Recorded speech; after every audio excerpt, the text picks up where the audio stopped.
Welcome, everyone. Together, we are bringing an amazing gift to the world. Thank you for joining us in this work. I'm Ingrid Neitsch, the Regional Rotary Foundation Coordinator for Zone 28. Duncan, Conrad, and I are delighted to host this session on World Polio Day. We in Rotary have traveled a very long and arduous road in our efforts to eradicate polio to arrive where we are today. At times, I think of our polio work like running a race. You know, at the beginning, you're very energetic, ready to go, running along, and then perhaps a little fatigue sets in.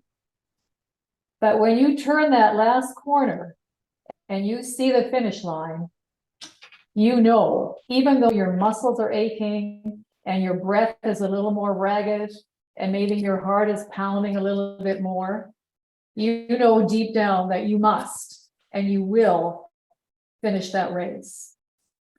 And I reckon that is where we are with our polio campaign. The end banner is clearly in our sights. We are especially grateful for the dedicated leaders that are joining us on this call tonight.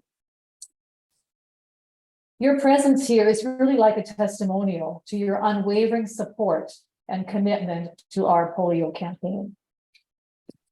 In fact, we have over 200 people registered for this session.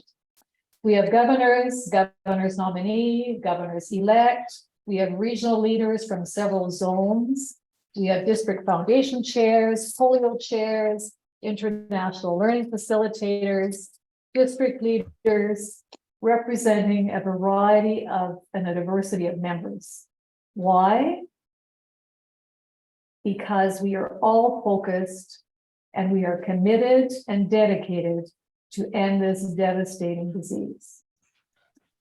Today, we've gathered to hear from some of our senior leaders who will share their expertise and continue to inspire us for this life-changing work. But before then, I just want to acknowledge my fabulous foundation team for Zone 28. We have our assistant coordinators with us. We have Lynn Chand, we have Sandy Char, Diane Fijis, Randy Etema, Hadi Mortada, and Gary Shears, as well as other members of our team, including our Endowment Major Gift Advisor, Carol Tickleman. And also, I want to recognize and say a special welcome to my partner in Zone 32, Eileen Rao, and her foundation team members. Thank you for being with us. So to quote one of our biggest supporters, Bill Gates, this is what he said: polio is pretty special because once you get an eradication of polio, you no longer have to spend money on it. It is just as a gift for the rest of time. Let's keep that in mind as we listen to our session today. And now it's my pleasure to hand this over to Duncan Conrad. Duncan. It's my pleasure to also welcome you and our special guest to this evening's sessions. 40 years ago, we made a promise to the children of the world that we would eradicate polio, and we're very close to doing that. To use Ingrid's analogy, we're quite near the finish line. But like in any race, the difficulty always comes in those last few miles to make that push to complete the race. And what we're attempting to do this evening is to help build the awareness, the advocacy, and the wherewithal to finish that race and to eradicate polio from the world. To help us do that, zones 28 and 32 are very blessed to have some very capable in Polio Now resources that are able to work with the districts.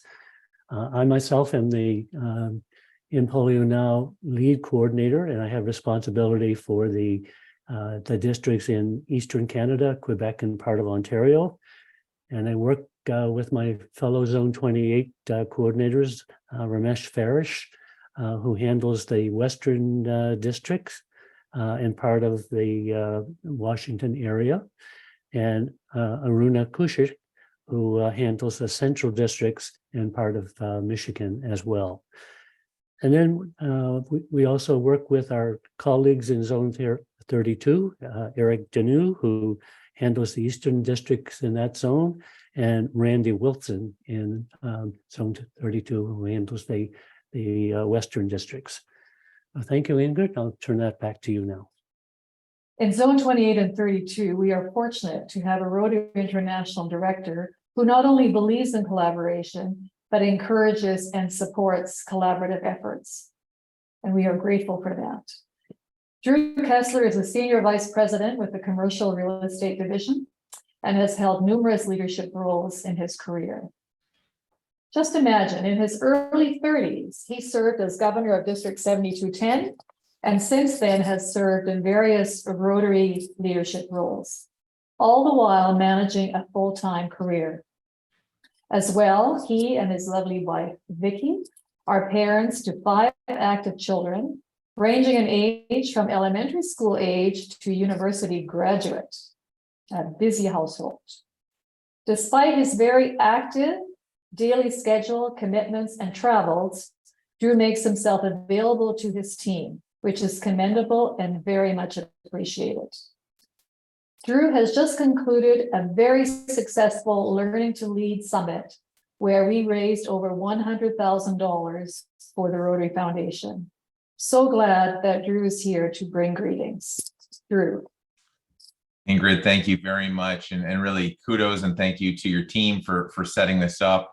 And for all those who are attending and participating, I really come with a thank you. This day for me is always a very special day because it really shows what one idea in this amazing organization can do. We were so fortunate to have one Rotarian stand tall in his club back in 1978, and that's Dr. Benny Santos, and had the idea of immunizing all the children of the Philippines and applying for a foundation grant at the time. And what one movement did was change the trajectory of the world's history. This isn't just a Rotary thing. This is everybody in the world affected by what one individual thought could be possible. And as Duncan alluded to, we made a promise to the children, and we are going to see it through. So really, it's to show the power of Rotary. When you have an organization like Rotary behind you, literally anything is possible. And it is so great that we are so close to the finish line. And I cannot ever thank you all enough for the continued advocacy, the continued support on an initiative that is going to be monumental. This will be the second time in our world's history that a virus is wiped off the face of the planet. And it's because of Rotary that this is happening. So I don't want to steal any thunder of any of our presenters tonight to talk about statistics or talk about where we're at on the polio effort. Just to simply say thank you. Thank you to all those who are participating tonight. Thank you for all those who are presenting tonight. And most of all, thank you each and every day for what you do in the name of Rotary and to make polio go away. All the best. Thank you, Drew. This is really, it's an exciting time for all of us. So thank you. I'm so glad that you're with us tonight. It's now my absolute pleasure to introduce our speaker, Trustee Chair Barry Rassin. I came to admire Barry for his inspirational leadership as my Rotary International president in 2018-2019. Barry's governors were known fondly as the Flamingo Governors of Change. And there's a great story to go with that. You'll have to check with Barry or myself or one of the governors of that year if you're interested. Barry and his lovely wife, Esther, call the Bahamas home. Barry retired as president of Doctors Hospital Health System in Nassau after a 38-year career where he saw membership go from, I think, 11 or under 20 to well over 600. I believe he remains as the director of that organization to this day. Barry is a member of the Rotary Club of East Nassau since 1980 and has served many leadership roles within Rotary International, culminating in his world presidency and now as trustee chair of the Rotary Foundation. Barry is also the founder of Hand Wash, which is a collaborative program to bring potable water, and sanitation to Haiti.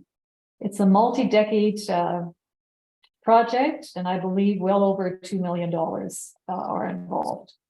Barry has received many honors from Rotary International and the government of the Bahamas, including the Service Above Self Award and an Officer of the Order of Distinction in the Bahamas.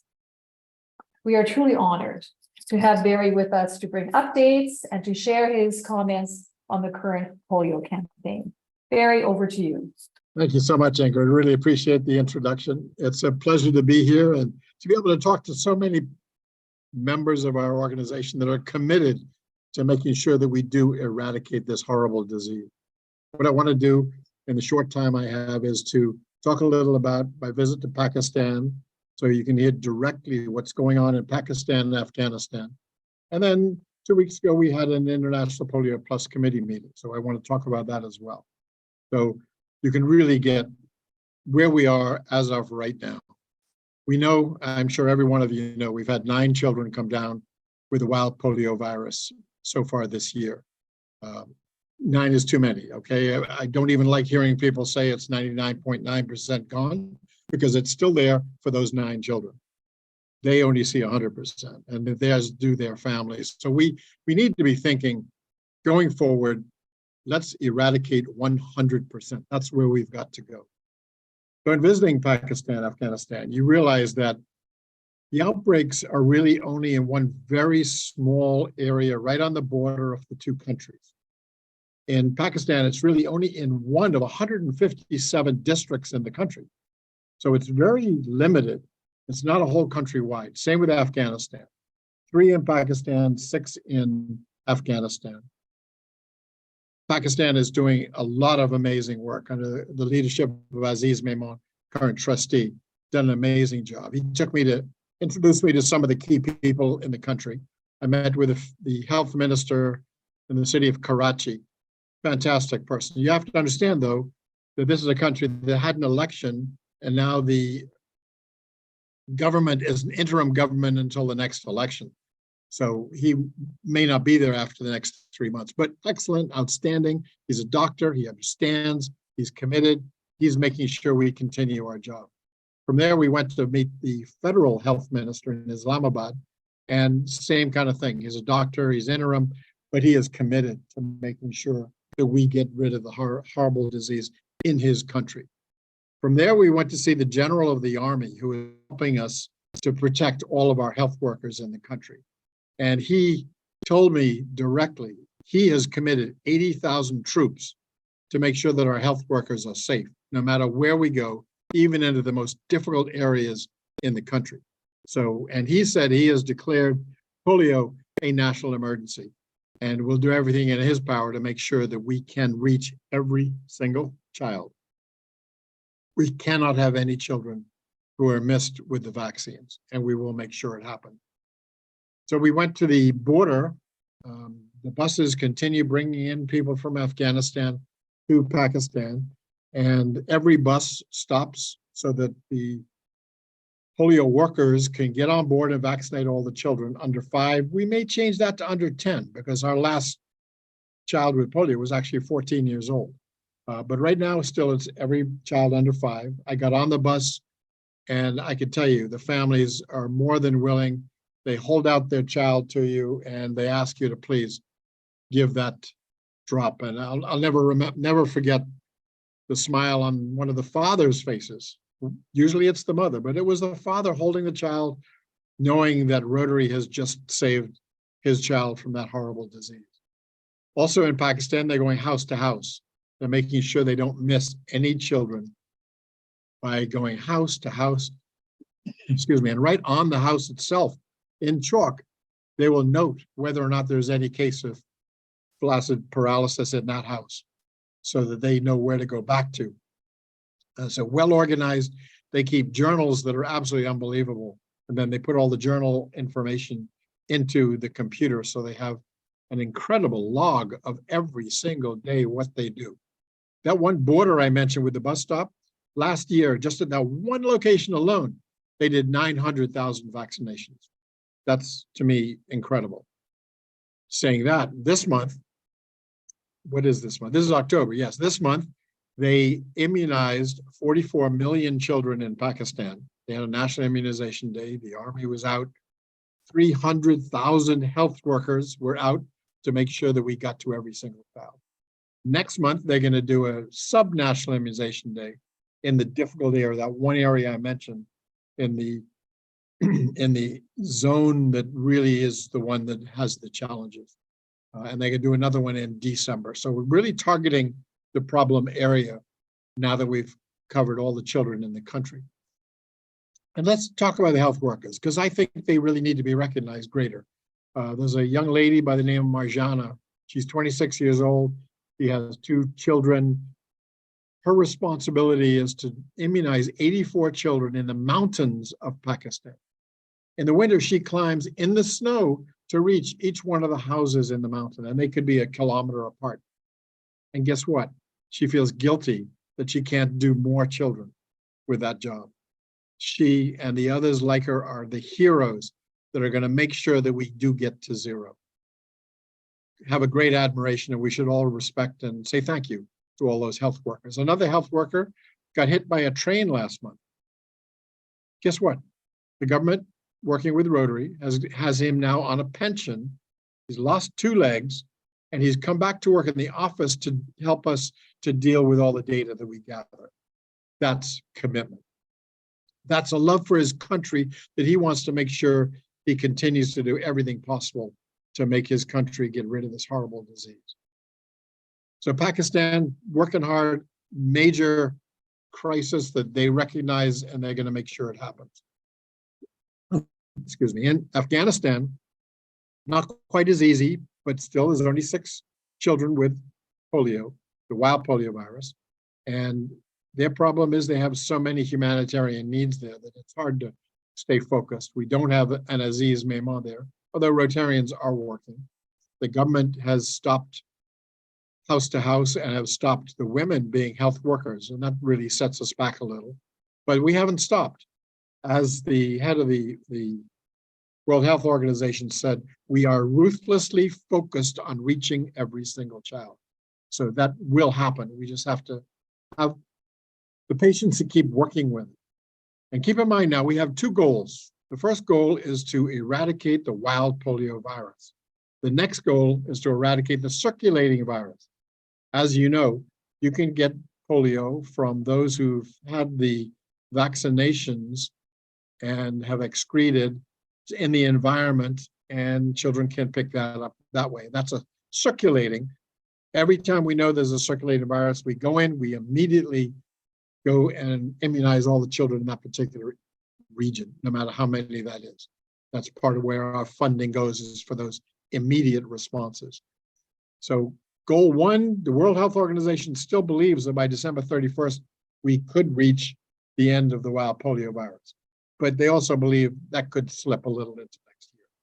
On the other hand, goal 2 is going to take longer. In spite of all of that, they are still predicting that 2026, we will see a certification of the elimination of polio off the face of the earth.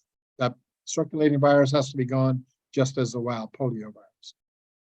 We have done incredibly well. One of the questions that came up earlier was the 50 million. We have to raise that $50 million every year so that we can get the 2-to-1 match from Bill and Melinda Gates. If we only raise 40 million, they only give us 80 million. We've got to raise the 50 million. We've done it every single year, and we will continue to do that because Rotarians know how important this is to reach our target. And we will continue to do that. We have done so well with the donations over the years. We have now, just from Rotary alone, exceeded $1 billion, 1 billion with a B, in donations for polio eradication. Bill and Melinda Gates has also given us 1.2 billion. So we've really reached over $2 billion altogether, which is 1/6 of what the entire world has put together for eradicating polio. Rotarians, you are doing the job, and we've got to keep doing it.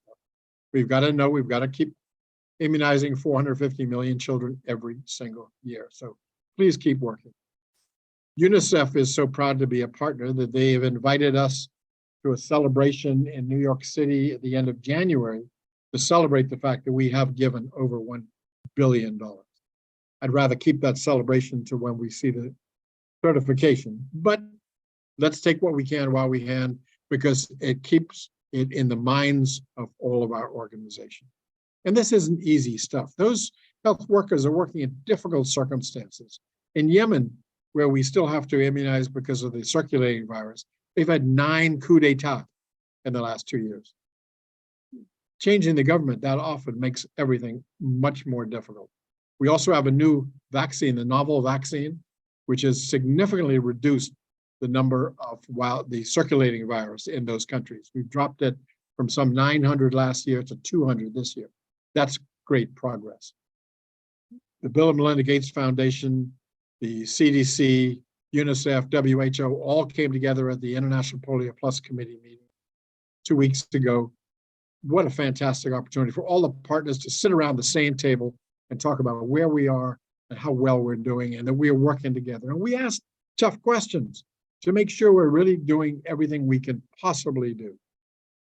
One of the items that the Bill and Melinda Gates Foundation helps us with is research. And they have now developed or helped a company to develop the hexavalent vaccine, where in the future we'll be able to give 6 vaccines in one shot. That's a great benefit to the poor children who have to go through this over and over again as they're growing up and getting vaccines. We have to remember that those who are anti-vaxxers need to understand that everybody needs to get vaccinated so that we can save everybody. As long as there's one case of the wild polio virus out there, we are all at risk. We saw that last year when it hit New York, when it hit the United Kingdom, it hit Israel. We all are at risk, so we've got to finish this job. And we will. I believe strongly in what we're doing is the right, and what we're doing is we're going to get there. Everybody knows when you run the marathon, the last mile is the hardest. Well, we're on the last mile, and we are going to break that tape and show that we have finished the job. So thank you so much for all you do. Please keep making sure you get the clubs to give their 1,500, districts, the 20% of DDF, every individual, every member of this organization should give something to polio so everyone can stand up proud that we made the difference. So thank you for listening. I wish you all the best, and thank you for making sure we make this happen. Thank you. Thank you, Trustee Chair Barry. It's exciting to listen to your story of your visit to Pakistan. For me, that really puts the plus in Polio Plus. It's what a lot of those funds that we raised, that 50 million, that 2-to-1 match that comes from the Gates, goes towards assisting those vaccinations and those healthcare workers. The details of the amazing work that's going on in Pakistan and the commitment of the officials there to get rid of polio, extremely encouraging. And while I've never been on an NID or to visit an area like that, I'm often inspired by talks like yours and others who have had that experience, and to witness firsthand the incredible reaction from parents once the vaccines are given, and knowing that their children will be saved from the wild polio virus.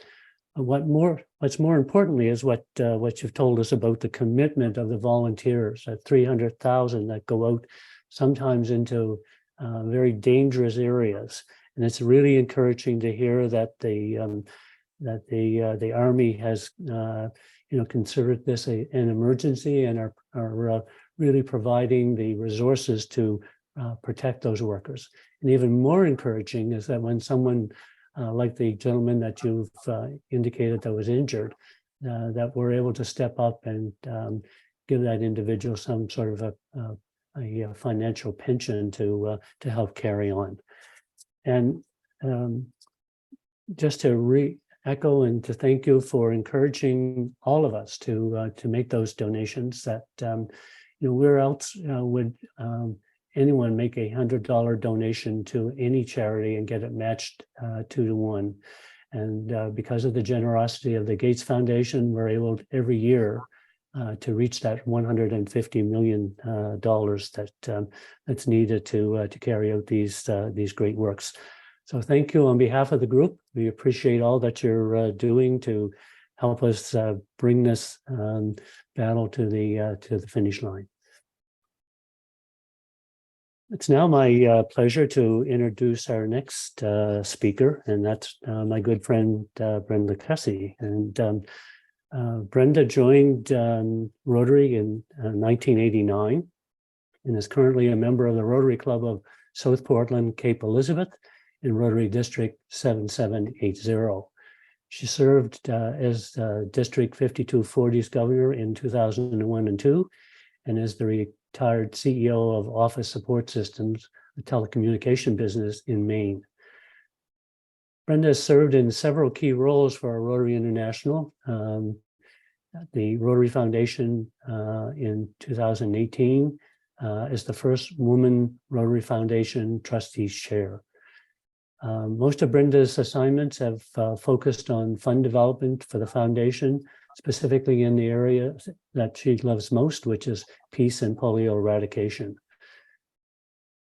However, she shares the importance of supporting the annual fund, endowment fund, and major gifts as well. Most recently, she was inspired by the amazing projects being carried out around the world, addressing the needs due to COVID-19 pandemic. And a lot of that is an offshoot of the great work that's being done by Polio. Brenda is a polio champion, a polio warrior, and has led the way for the foundation and the board in developing the Polio Plus societies, which we're implementing across the world now. Brenda has seen and experienced firsthand how gifts to the Rotary Foundation greatly impact on the lives of others, and how these gifts some days will bring peace around the world. She and her husband, Dick, are members of the Arch Clump Society, major donors, and members of the Paul Harris Society and Legacy Society. They have established the Brenda and Richard Cressey Endowment for Peace, supporting peace certification fellows. She's won many awards, including the RI Service Above Self Award, the Citation for Meritorious Service from the Foundation, and the Distinguished Service Award. Brenda currently lives in Wells, Maine, with her husband, Richard, who is retired from a long career as the Vice President of Manufacturing. My pleasure to give you Brenda Cressey. Well, good evening, and thank you, Duncan. Special thanks to both you and Ingrid and Director Drew for organizing this event this evening. And Chair Barry, it's always a pleasure to hear you and the update and your impassioned words this evening on why we must keep our promise to the children of the world. Very heartfelt. Thank you. So good evening, everyone. It's a pleasure to be here with you on World Polio Day to really celebrate the success that Rotarians have achieved while embarking on what's our #1 priority: to eradicate polio from the face of the earth. Yes, it's been a long journey, but we have saved and protected millions of children from having to live or even die from the disease. Back in 1989, it was the idea of eradicating polio that brought me not only to join Rotary, but continues to keep me involved in the eradication of polio. You see, when learning this was Rotary's #1 focus back then, it brought me back to my early childhood in the 50s and thinking about my little neighborhood friend, Susie. She had contracted polio and sadly passed away. To be honest, I hadn't thought about her for years until hearing about Rotary's efforts to protect children around the globe from polio. And I, like many, didn't even realize polio still existed. Certainly it wasn't here in the US. So shortly after joining Rotary, I learned from then incoming president, Cliff Doctorman, who happened to be a speaker at our district conference that year, when he shared that Rotarians around the world had just raised $240 million towards the global effort having a goal of 120 million. Now, that told me that Rotary was really serious about this. And it was that I committed myself that very day to try to be part of the solution by somehow helping to prevent anyone else from contracting this disease. I'd like to share a story about Rotary's efforts to eradicate polio, a story that was written by my grandnephew more than 10 years ago. His name is Micah. He was 8 years old and he was in the 3rd grade. His older sister was stricken with cerebral palsy at birth. And at the time, his mom, my niece, was against any kind of immunization. So one summer, her family visited with us, and Micah overheard me talking with his mom about Rotary's work and polio. I noticed that he was very curious, and he sat just a little bit closer to us. But I was quite surprised. About 3 months later, I received a call from his mom to say that Micah wanted to talk with me about polio and how he wanted to write a story for his class project.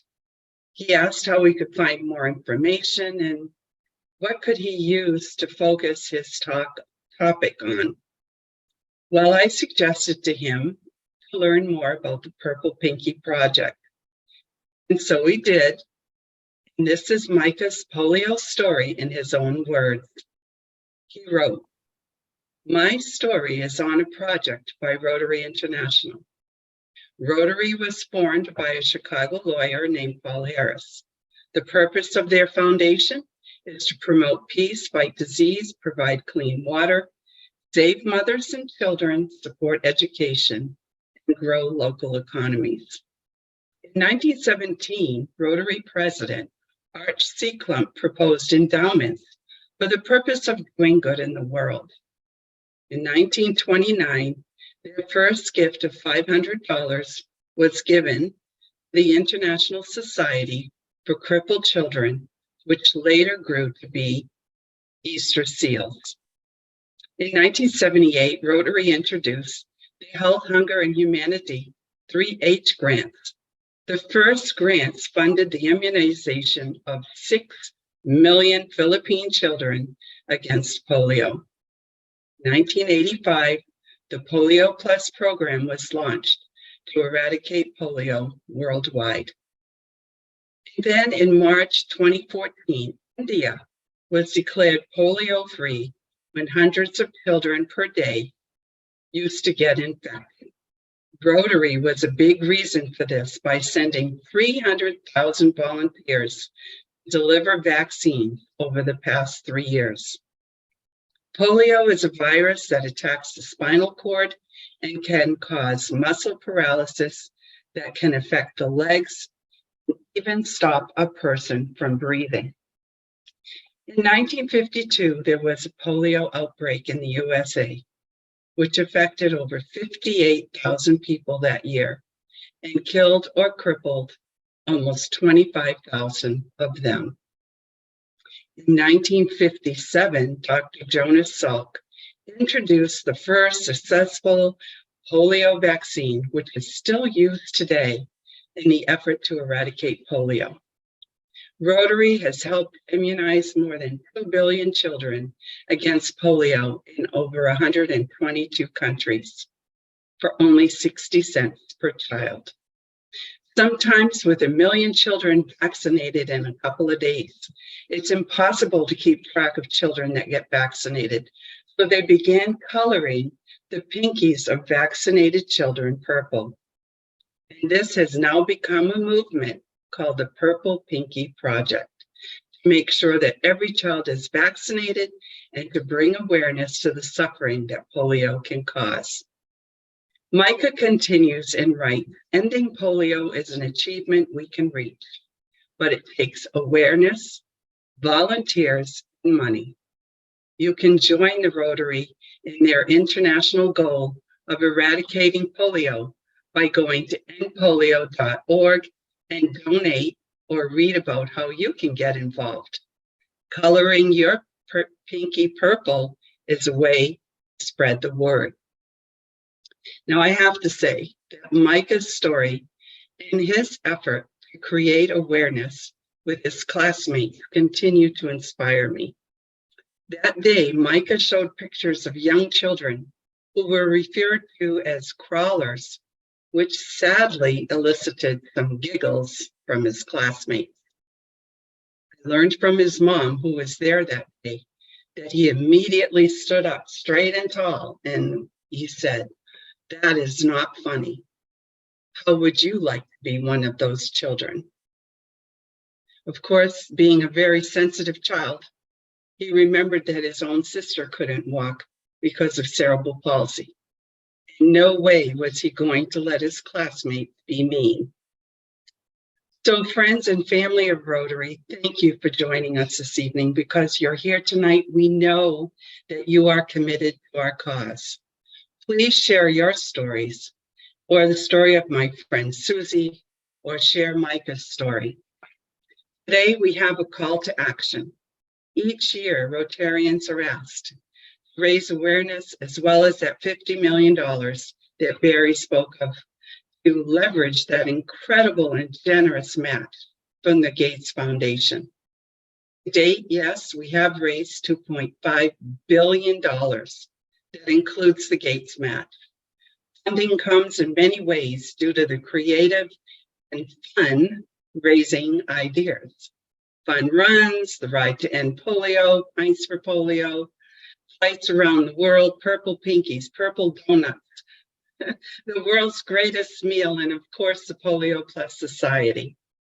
The trustees endorsed the idea of a district-led Polio Plus Society at their October 22 meeting, and I'm especially honored to lead this incredible, successful initiative.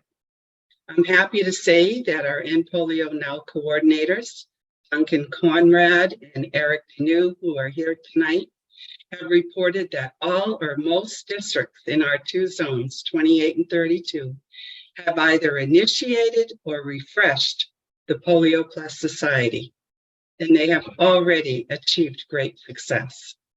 We are the leaders around the world, and many other districts have joined in this initiative. This district-led effort is the key to success of asking each Rotarian to consider a gift of $100 or more each year in support of polio eradication. Each district has the ability to set their own level of giving and types of recognition, which makes sense because $100 here in North America may not be achievable in all regions around the globe. So many districts have already begun to set up their Polio Plus societies, the Rotaract, and even Interact clubs. And yes, we have districts on the West Coast of the United States who have successfully set up what is called, believe it or not, the Kennel Club, where you can name your pet with an annual commitment to Polio Plus. To date, we've already seen increased giving at the club, district, and individual levels. And we actually realized an increase of over $5 million last year. Club participation and individual participation continue to rise. Friends and family of Rotary, thank you. Thank you for your continued support by being a member of the Polio Plus Society, and using Rotary Direct is the easiest way to ensure your commitment. I want to end tonight, if I may, Ingrid, with a quote from John Durham, past Rotary International president. He said, "In Rotary, when we dream, we get behind our dream with everything we can muster. We have always risen to challenges, and now it's more important than ever for us to rise again with courage, defeat polio once and for all." Thank you so much. Have a great evening. Amazing. Thank you so much, Brenda. I love that story, particularly as a teacher at heart. Love that story about the grade 3 nephews. But also, yes, the Polio Plus Society has certainly garnered an upswing this past year, and that's partly due to you and your inspirational words. Thank you very much. I now have the pleasure of introducing a video. Our past Rotary International president of last year, Jennifer Jones, could not be with us this evening. She's actually in Ottawa, working with a number of other leaders, trying to encourage a donation and an awareness, of course, of our polio campaign with government officials. Some of you know that the Canadian government had supported the polio campaign in the past with a substantial donation, and we're hoping that we will receive that once again. The video is quite in line with what Trustee Chair Barry was sharing with us, and also Brenda's comments. So I'm going to ask Bruce to please play Jennifer's video.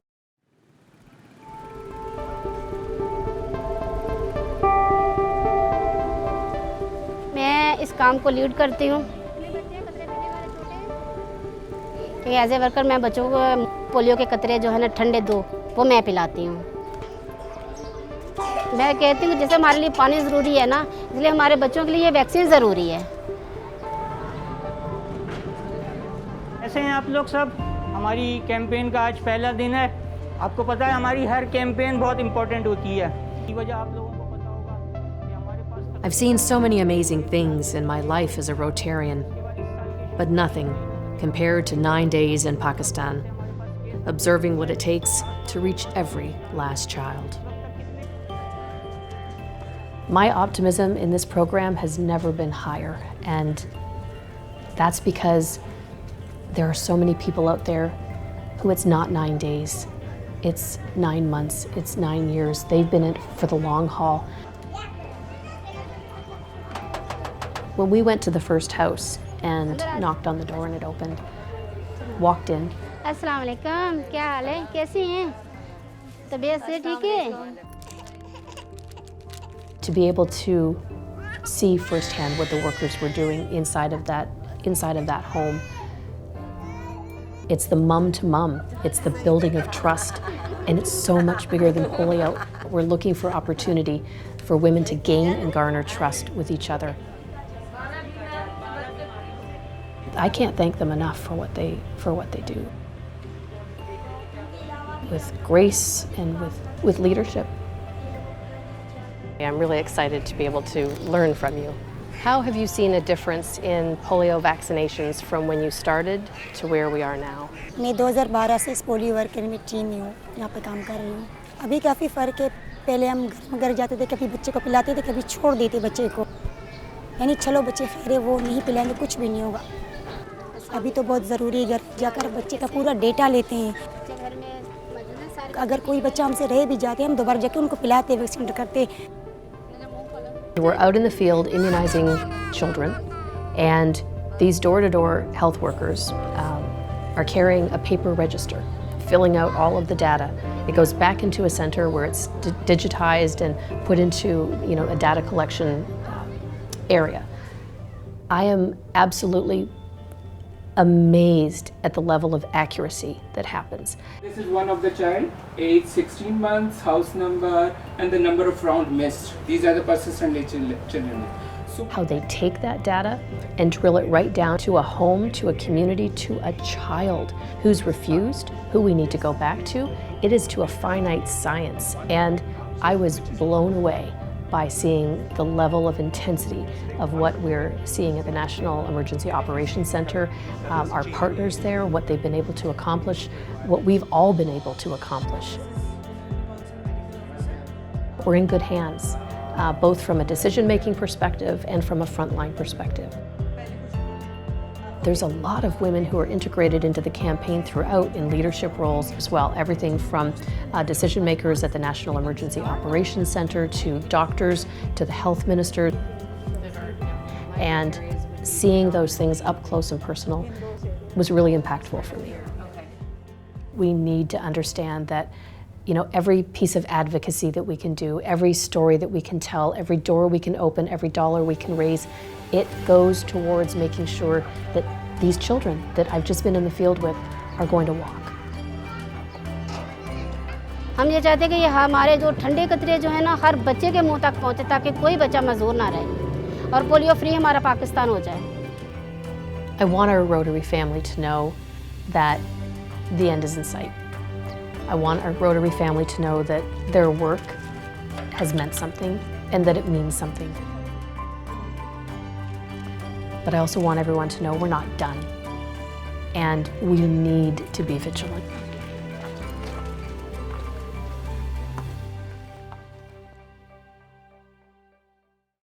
Was that just not amazing to see that level of detail? Barry talked about it, and we see it again in this video. I think it's just so inspirational for us to know the work that's being done by all these thousands and thousands of workers in these affected countries. We now have some time for interactions, and Duncan is going to explain the process that we're going to use to have questions from our audience. Duncan. Thank you, Ingrid. If you, our participants, if you go to the bottom of your screen, you'll see a little symbol for Q&A. So it's unlike your Zoom meeting. You're going to type your questions into the Q&A area. We have two of our colleagues, Diane and Eric, who are going to monitor those. And then we'll alternate in terms of identifying the questions that will be posed to our panel. So I'm going to now reach out to Diane to see if there's a question in the Q&A box. Thank you, Duncan. There are a couple that Barry has answered, but in case people haven't read them, I will go ahead and talk about them. It talks about the vaccine. The first one is about the variants, what is being done about the 3 variants. And then Barry, perhaps you could answer that as well as add on to it discussion about the new novel vaccine that you answered as well. Thank you. Yes, the novel vaccine is used specifically to help with the circulating virus because it is genetically created so that it has a much better impact on not producing a circulating virus. So the novel virus has really been very successful. It's not 100%, but it's 95%. So it has reduced the number of cases significantly. So novel virus is really important to us. We still have outbreaks, not of the wild polio virus, but of the circulating from type 1, 2, and 3. But mostly it's just one of the types. And as an example, in the DRC, Democratic Republic of Congo, if all 3 could be breaking out, you cannot go in and immunize against all 3 at the same time because the vaccine has evolved so much.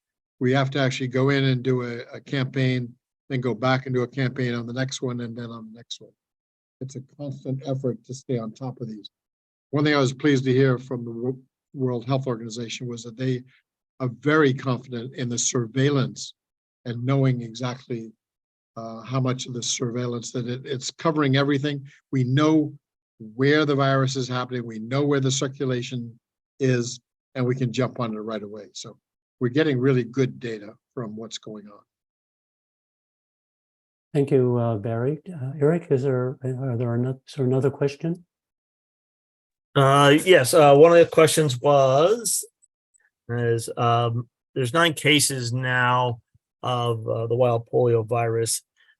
Does that change our projections, and will that affect our funding, and how's that related? It won't affect our funding for the simple reason that we must continue the funding anyway. That's going to continue into the future, even up to and past certification.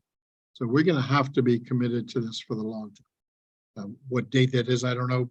WHO feels even though there's 9 cases, they still believe that certification will take place in 2026. So they're very confident, and we're certainly there with them every step of the way. We don't believe that there's going to be slippage, but all that being said, let's face it, we're very fragile in this, and that's the term the WHO and our leaders are using.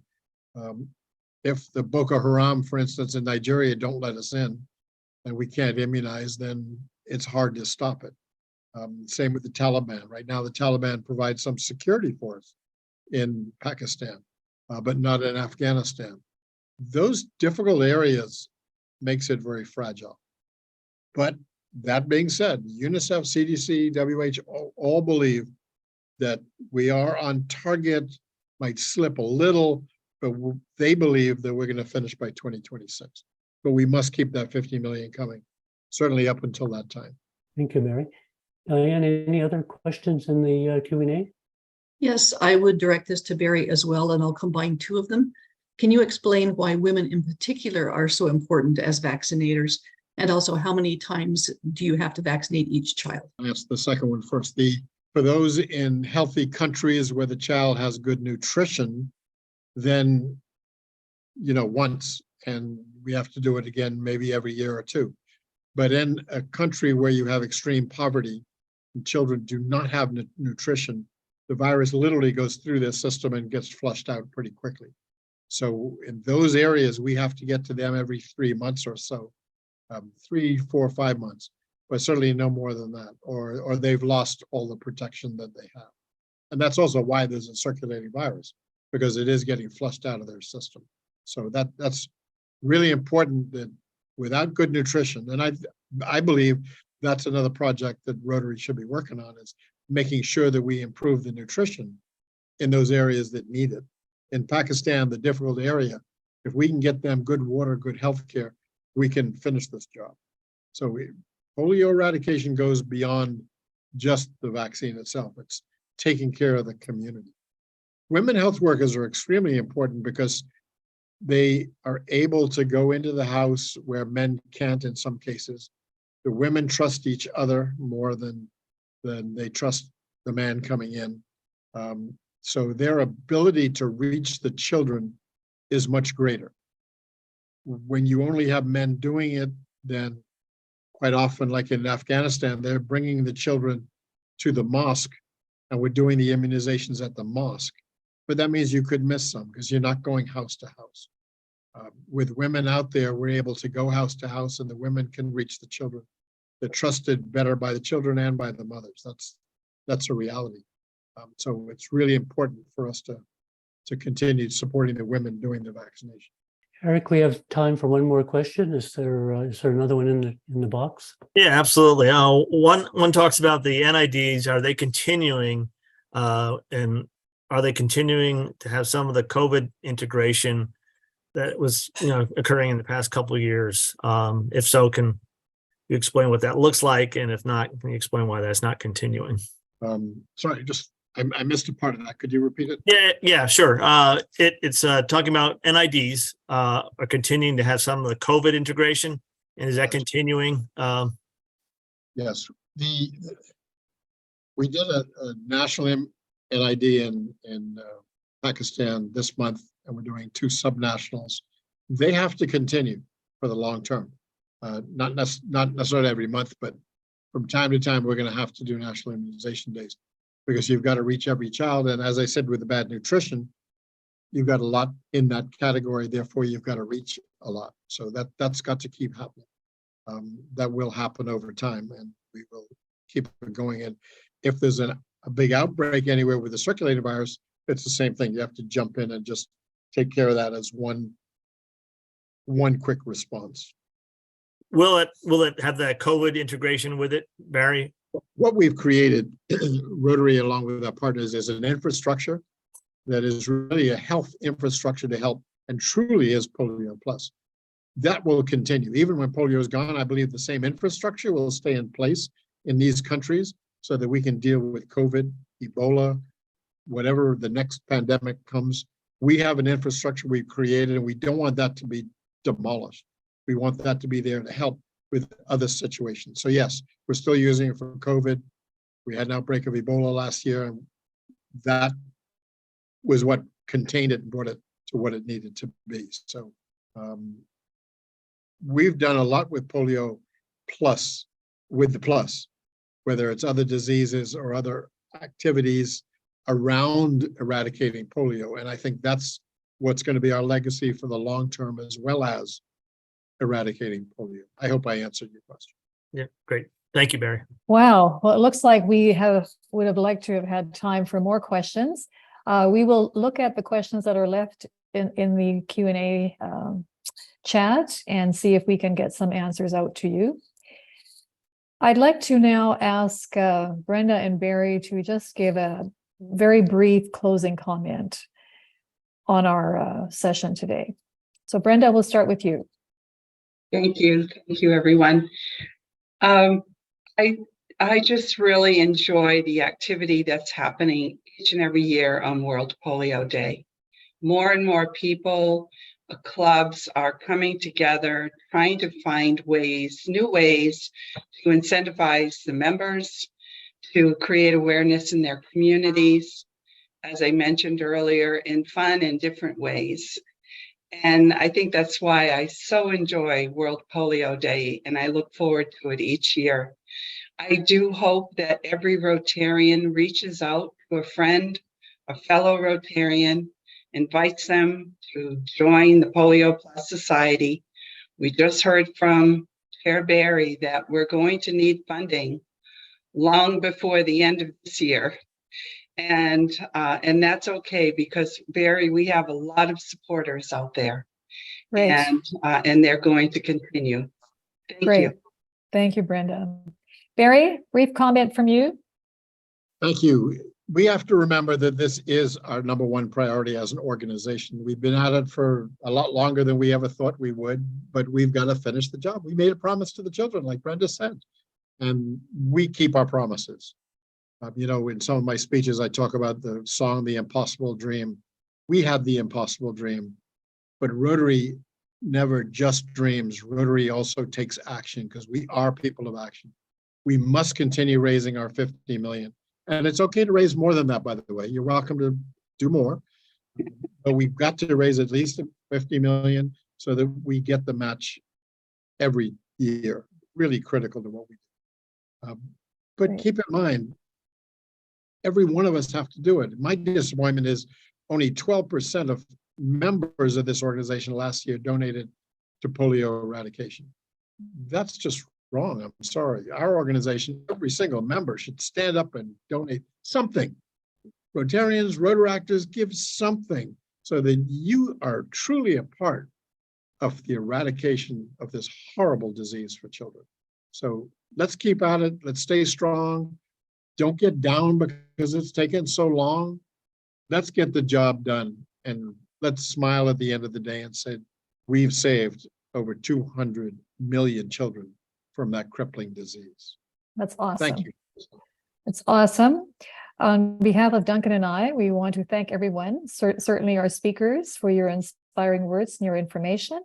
Our assistants, we also want to say a special thank you to our communication couples, Sue and Bruce Golson, for their assistance tonight. And of course, a heartfelt thank you to everyone, because our call to action, you've heard it. You've heard it from Brenda, you've heard it from Barry, and I'm going to add to it. Take this positive energy that we've shared tonight, the information, take that surge of energy back to your clubs, to your communities, and let us all together cross this finish line. The last words are going to be a quote from Barry. Our efforts to make the world a better place should reach beyond our time on Earth. We can do this together. Thank you, everyone. Take care.